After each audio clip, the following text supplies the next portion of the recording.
Okay, we're almost 2 hours in. About an hour 57 or so. How am I feeling? Like I've been walking for 2 hours. I'll say that every time. Probably upper thighs, across my waist. That whole area is a little stiff.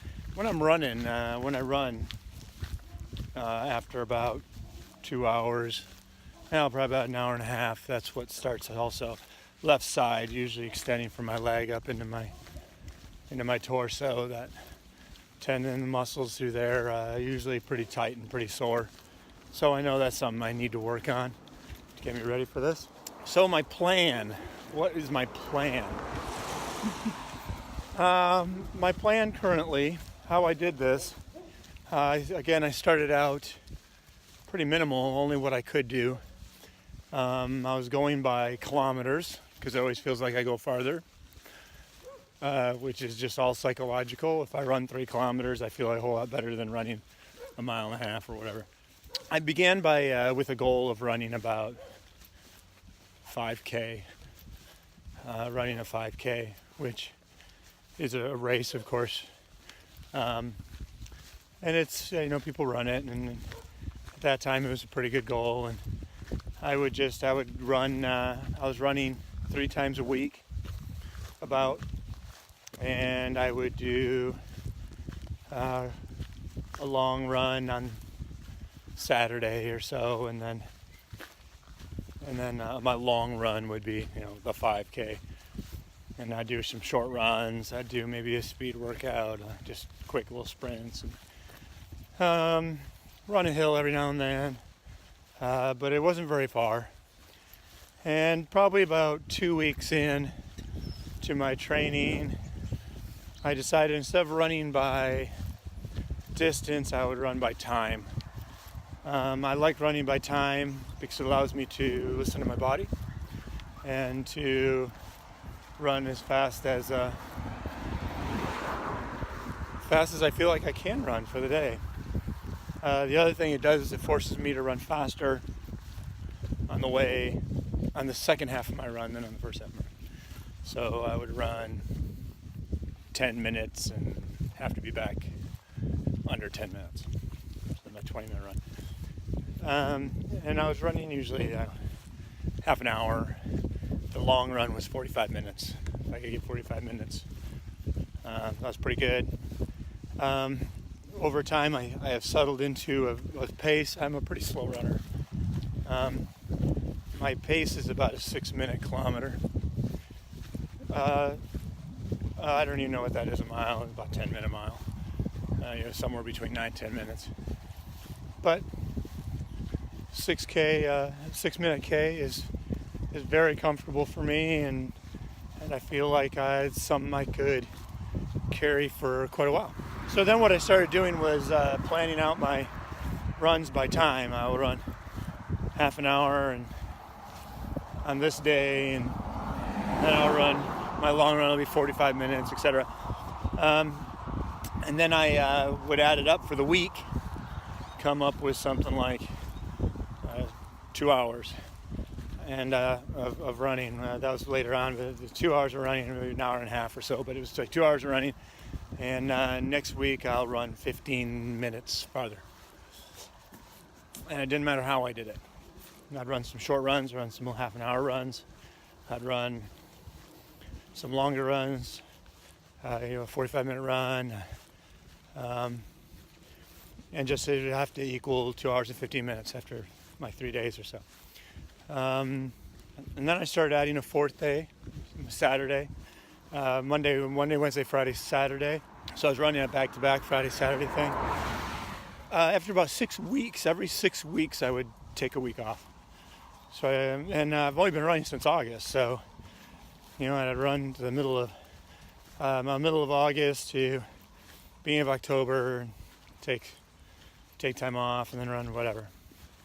I don't know how it all got planned out, but I just finished my week off. My week off actually fell from Christmas to New Year's, which happened really nice. The last thing I ran was on last Saturday, and I ran a mini ultra sandwich, basically, which I ran Friday evening. I ran a 2-hour stint, about 20K or so, and then maybe just shy of that. And then and that was pretty late. Went to bed about 10, woke up at 5. Really didn't eat anything. Just fueled myself what I needed. Went back out, ran another 2 hours, another 20K. So my short runs are now about an hour. The last thing I had was my short runs being about an hour. So I was running 10Ks all the time, basically. And my long runs are about 2 hours. I read that you really shouldn't run over 3 hours because that's when it really starts to beat up your body. The plan from here on out is get back into it. So today is a 6-hour walk coming out of my break. And just to get myself in an idea, a mental idea of being on my feet, moving for 6 hours.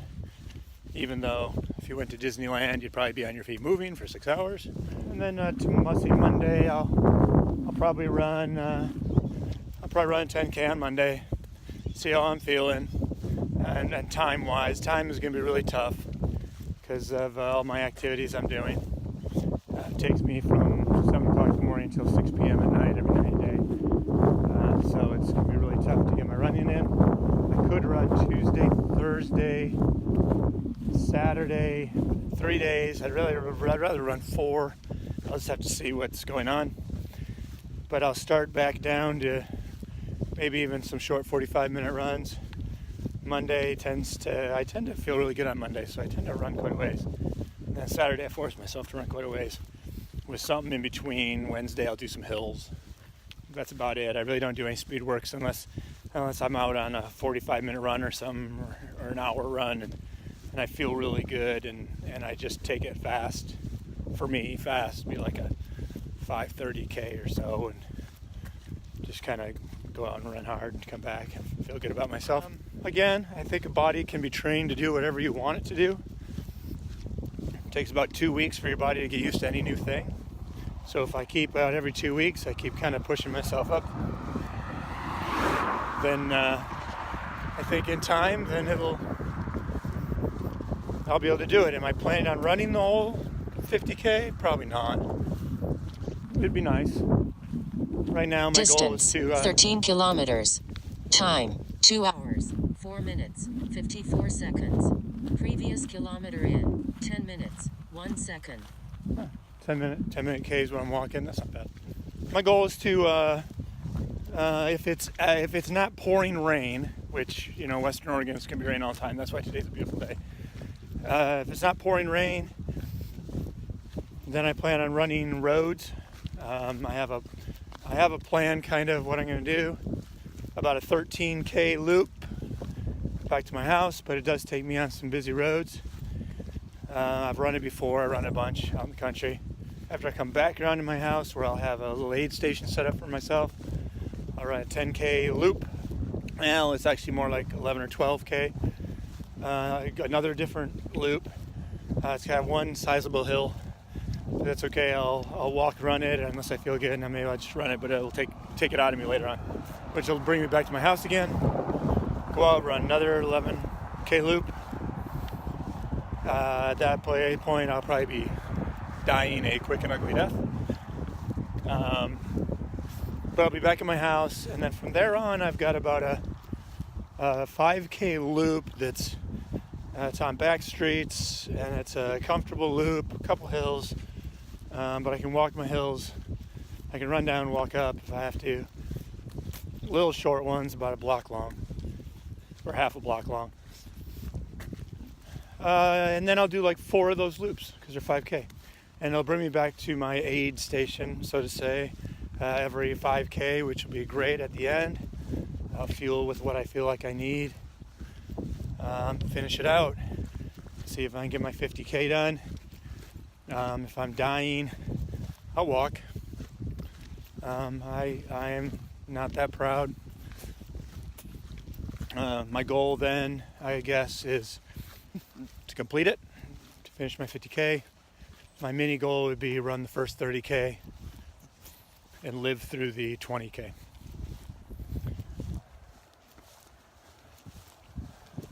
we go. Nut farms. As far as the eye can see. Welcome to Western Oregon, where there's nut farms, grapes, blueberries everywhere. Yep. Be back in an hour.